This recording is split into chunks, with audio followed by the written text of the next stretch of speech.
بھائی اور اے تمام وہ مسلمانوں اور اے تمام انسانوں جو اہل حدیث مسلمانوں سے دشمنی رکھتے ہو، یہ سن لو 463 ہجری میں انتقال کر جانے والے خطیب بغدادی رحمت اللہ علیہ نے ایک کتاب بھی لکھے شرف اصحاب الحدیث نام سے، ایک بات، اور مسئلۃ الاحتجاج بالشافعی خطیب بغدادی رحمت اللہ علیہ کتاب جو ہے، اس میں صفحہ نمبر 47 پر امام بخاری رحمت اللہ علیہ کا یہ قول بھی ہے، یعنی اہل الحدیث والا طائفہ منصورہ یعنی اہل الحدیث۔ یہ دوسری میں دلیل آپ کے سامنے رکھا ہوں۔ اب تیسری دلیل میں رکھتا ہوں۔ امام بخاری کب پیدا ہوئے؟ امام بخاری 194 ہجری میں پیدا ہوئے، 256 ہجری میں انتقال کر گئے۔ 256 ہجری میں انتقال کر جانے والے امام بخاری رحمت اللہ علیہ نے اہل حدیث لفظ اپنی زبان سے کہا ہے، الحمدللہ۔ آج 1436 ہجری چل رہی ہے، سبحان اللہ، اور آپ کہتے ہیں 1857 سے پہلے بتاؤ۔ ہم تو اس زمانے سے، اس دور سے آپ کو بتا رہے ہیں دلیل۔ اب یہ دیکھیے صحیح مسلم 204 ہجری میں پیدا ہوئے امام مسلم رحمت اللہ علیہ، 261 ہجری میں انتقال کر گئے امام مسلم رحمت اللہ علیہ، ٹھیک ہے۔ اس میں حدیثوں کے طرف تو آپ بعد میں جائیے، پہلے دیکھیے مقدمے میں یہ دارالسلام سے چھپا ہوا نسخہ ہے، ریاض دارالسلام سے چھپا ہوا نسخہ ہے یہ، اس کے صفحہ نمبر 6 پر آپ انشاءاللہ دیکھیے، یہاں پر صفحہ نمبر 6 پر یہاں اوپر دیکھیے کیا کہتے ہیں، میں پڑھ رہا ہوں، اور پھر ادھر نیچے بھی امام بخاری رحمت اللہ علیہ کیا کہتے ہیں میں پڑھ رہا ہوں، دیکھیے۔ امام مسلم رحمت اللہ علیہ کہتے ہیں عن قوم هم عند اہل الحدیث متہمون، یعنی اہل حدیثوں کے پاس کچھ مجروح راوی متہمون یعنی متہمم تھے اہل حدیث کے نزدیک مجروح راوی، یہ وہ بیان کرتے ہیں۔ یہاں پر اہل حدیث لفظ ہے حدیث کی کتاب میں، سبحان اللہ، امام مسلم رحمت اللہ علیہ کہتے ہیں۔ پھر اسی صفحے پر کہتے ہیں وَقَدْ شَرَحْنَا مِن مَذْهَبِ الْحَدِيثِ وَأَهْلِهِ، اللہ اکبر، کیا کہتے ہیں اپنے بارے میں امام مسلم رحمت اللہ علیہ، اور یقیناً ہم نے، یعنی وہ امام مسلم رحمت اللہ علیہ نے تشریح کیے ہیں، واضح بیان کیا ہے مذہب الحدیث، اہل حدیثوں کا مذہب اور ان کے بارے میں، وہ اہلہی، اہل حدیث اور ان کے مذہب کی تشریح بیان کی ہے ہم نے یقیناً۔ امام مسلم رحمت اللہ علیہ نے کہا، اہل حدیث لفظ بھی موجود، الحمدللہ مقدر۔ اور آپ فاروق رضوی بھائی، آپ کے بازو کو جو بیٹھے ہوئے سری لنکا کے احسان قادری، حافظ احسان قادری رضوی، انشاءاللہ ان کے بارے میں بھی بولوں گا کہ وہ بندے نے بھی اہل حدیثوں کے خلاف میں بہت کچھ کہا ہے، ذاکر نائک صاحب کے خلاف میں بھی بہت کچھ کہا ہے، پوسٹ مارٹم کر رہے ہیں آپ لوگ کافی لوگوں کا، شیخ توصیف الرحمن راشدی حفظہ اللہ، ذاکر نائک صاحب اور دیگر کافی جو صحیح العقیدہ صحیح العمل لوگ قرآن اور صحیح حدیث کی تعلیمات ہی عام کر رہے ہیں اور اس پر عمل کر رہے ہیں، ان کے خلاف میں آپ لوگوں کی زبان ایسی چل رہی ہے۔ انشاءاللہ میں آپ لوگوں کے ویڈیوز کا اسی طریقے سے جواب دیتا رہوں گا۔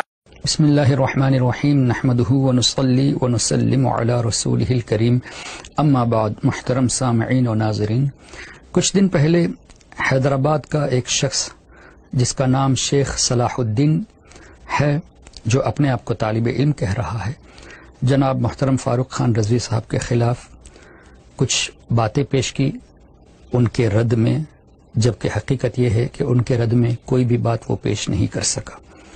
دعویٰ یہ تھا فاروق خان رضوی کا، اور میرا بھی دعویٰ ہے، اور تمام سنیوں کا یہ دعویٰ ہے کہ یہ جو جماعت اہل حدیث ہے، یا قادیانی ہے، یا دوسری تنظیم تبلیغی جماعت وغیرہ ہے، یہ سب جماعت بدعتی ہیں۔ نبی کریم صلی اللہ تعالی علیہ وسلم کے زمانے میں یا صحابہ کرام کے زمانے میں، تابعین کے زمانے میں ان کا وجود نہیں تھا۔ تو فاروق خان رضوی نے جو کہا، میں نے بھی کئی مرتبہ کہا، ہمارے دوسرے علماء کرام نے بھی فرمایا کہ 1857 سے پہلے جماعت اہل حدیث کا وجود نہیں تھا۔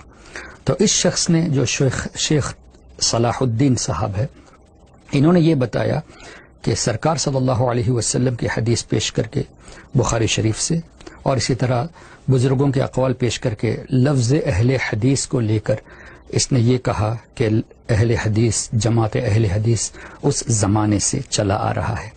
میں تو یہ کہوں گا کہ طالب علم اپنے آپ کو کہتے ہو، تم ایسے عالم کے پاس علم حاصل کرو جو تمہیں صحیح سے علم سکھائے، اس لیے کہ وہاں اہل حدیث سے مراد محدثین کرام ہیں، بڑے بڑے محدثین، ان کو اہل حدیث کہا گیا ہے۔ تم جیسے جاہل بے وقوف لوگوں کو اہل حدیث کہنا زیب نہیں دیتا، اور نہ ہی کہنے کا کسی کو حق ہے۔ تم جیسے لوگوں کو لفظ اہل حدیث کہنے کا کسی کو حق بھی نہیں ہے، اس لیے کہ تم دعویٰ کرتے ہو کہ قرآن و حدیث پہ ہم عمل کرتے ہیں، حقیقت یہ ہے کہ قرآن اور حدیث سے بہت ہی زیادہ تم لوگ دور ہو۔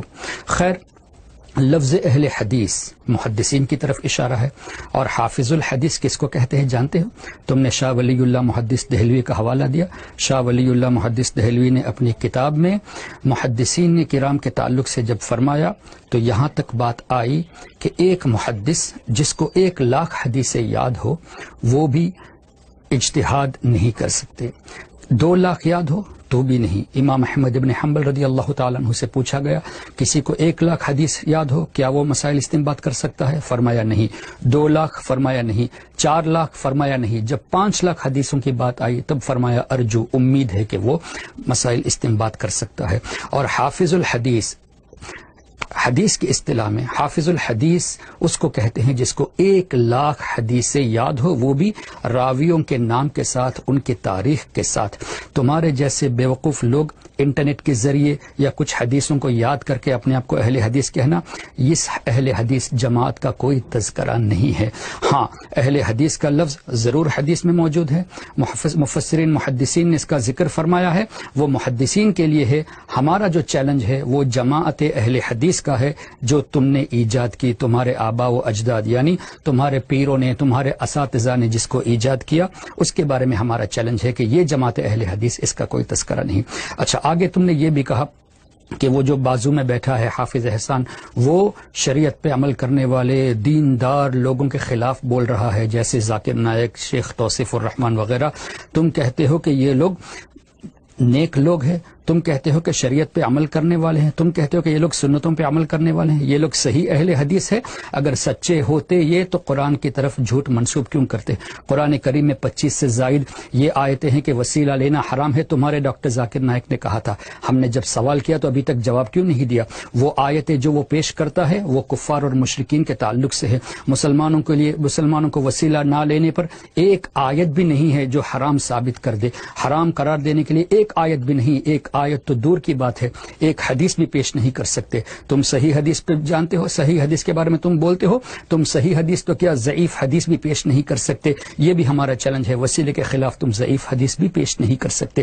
تو ایسا شخص جو قرآن پر جھوٹ باندھے اس کو تم اچھا آدمی کہتے ہو، اس کو تم شریعت کا پابند کہتے ہو، اس کو تم نیک کہتے ہو؟ شرم آنی چاہیے تمہیں۔ ہاں، تمہارے نزدیک وہ نیک ہوگا اس لیے کہ تم بھی شیطان ہو، وہ بھی شیطان ہے، تو شیطان کے پیروکار کو شیطان اپنے جو اساتذہ ہے اس کو اچھا ہی مانے گا۔ اس لیے ذہن میں یہ بات کو بٹھا لو، تم لوگ جہاں سے علم حاصل کر رہے ہو، تم طالب علم ہو، اس لیے میں کہہ رہا ہوں جہاں سے تم علم حاصل کر رہے ہو وہ علم کی جگہ صحیح نہیں ہے، بلکہ تمہیں چاہیے کہ سنی صحیح العقیدہ علماء کے پاس جا کے مسائل سیکھے، علم حدیث پڑھو، قرآن کا ترجمہ پڑھو۔ یہ ہمارا مشورہ ہے۔ تم نے شروع میں کہا نا ہم اخلاق سے بات کرتے ہیں، تو ہم بھی اخلاقاً تمہیں دعوت دیتے ہیں، اور تم اس ضد میں ہو۔